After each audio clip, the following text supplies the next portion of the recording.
ಈಗಾಗಲೇ ನಿಮ್ಗೆ ಗೊತ್ತಿರೋಂಗೆ ಈ ಚಾಮರಾಜ ಕ್ಷೇತ್ರದಲ್ಲಿ ಸನ್ಮಾನ್ಯ ಶಾಸಕರ ಜಿ ಟಿ ದೇವೇಗೌಡರು ಇರ್ಬೋದು, ಅವರ ಪುತ್ರರಾದ ಹರೀಶ್ ಗೌಡ ಇರ್ಬೋದು, ಈ ಒಂದು ಕ್ಷೇತ್ರವನ್ನು ಹೆಚ್ಚಿನ ರೀತಿಯಲ್ಲಿ ಕಾರ್ಯಕರ್ತರನ್ನ ಸಂಘಟನೆ ಮಾಡಿದ್ದಾರೆ. ಹಿಂದೇನೂ ಕೂಡ ಸಂಘಟನೆ ಮಾಡ್ತಾಯಿದ್ದಾರೆ. ಈಗ ಹಿರಿಯ ನಾಯಕರುಗಳು ವಿಚಾರದಲ್ಲಿ, ಪಕ್ಷದ ವಿಚಾರದಲ್ಲಿ ಏನಾಗ್ತಾಯಿದೆ, ಕೆಲವು ತಿಳುವಳಿಕೆ ಕಾರ್ಯಕರ್ತರಲ್ಲೂ ಕೂಡ ಇಲ್ಲ. ಕಾರ್ಯಕರ್ತರು ಈಗ ಹರೀಶ್ ಗೌಡರು ನಂಬ್ಕೊಂಡಿದ್ದಾರೆ, ಜಿ ಟಿ ದೇವೇಗೌಡರನ್ನು ಸಂಪೂರ್ಣ ನಂಬಿದ್ದಾರೆ. ಸನ್ಮಾನ್ಯ ನಮ್ಮ ನಾಯಕರಾದ ಹಿರಿಯ ನಾಯಕರಾದ ಕುಮಾರಸ್ವಾಮಿ ಅವರು ನಂಬಿದ್ದಾರೆ.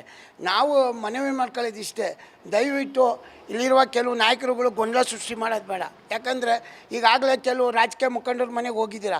ಕಾಂಗ್ರೆಸ್ ಅವರು ರಾಜಕೀಯ ಮುಖಂಡರು ಯಾರು ಪಕ್ಷದಲ್ಲಿದ್ದರು, ಪಕ್ಷದಿಂದ ಯಾರು ದೂರ ಸರಿದ್ರು ಅವ್ರ ಮನೆಗಳು ಕೂಡ ಹೋಗಿದ್ದಾರೆ. ಯಾಕಂದರೆ ಈ ಭಾಗದಲ್ಲಿ ಸಾಕಷ್ಟು ನಿಷ್ಠಾವಂತ ನಾಯಕರು ಕಾರ್ಯಕರ್ತರು ಇದ್ದಾರೆ. ಅವ್ರ ಮನಸ್ಸು ಕೆಲವು ವಿಚಾರದಲ್ಲಿ ಘಾಸಿ ಆಗುತ್ತೆ.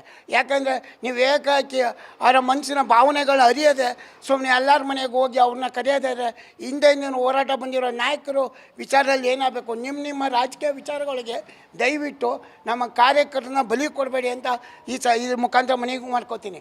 ಯಾಕಂದರೆ ಈ ಒಂದು ಕ್ಷೇತ್ರದಲ್ಲಿ ಜಿ ಟಿ ದೇವೇಗೌಡರ ಜೊತೆ ಅವರ ಪುತ್ರ ಹರೀಶ್ ಗೌಡರು ಕೂಡ ಸಂಪೂರ್ಣ ನಮ್ಮ ಏನು ಪಕ್ಷದ ಪರವಾಗಿ ಹೆಚ್ಚಿನ ರೀತಿಯಲ್ಲಿ ಹೋರಾಟ ಮಾಡಿಕೊಂಡು ಈ ಪಕ್ಷನ ಹೆಚ್ಚಿನ ರೀತಿಯಲ್ಲಿ ಬೆಳೆಸಿದ್ದಾರೆ.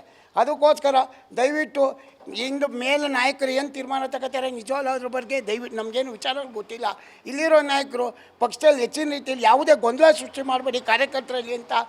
ಯಾಕಂದರೆ ಇಲ್ಲಿ ಭಾಳ ಸದೃಢ ಇದೆ ಜೆ ಡಿ ಎಸ್ ಪಕ್ಷ, ಗೊಂದಲ ಸೃಷ್ಟಿ ಮಾಡಬೇಡಿ ಅಂತ ನಾವು ನಮ್ಮ ನಾಯಕರಲ್ಲಿ ಈ ಮುಖಾಂತರ ಮನವಿ ಮಾಡ್ಕೋತೀನಿ. ಸರ್, ಈಗ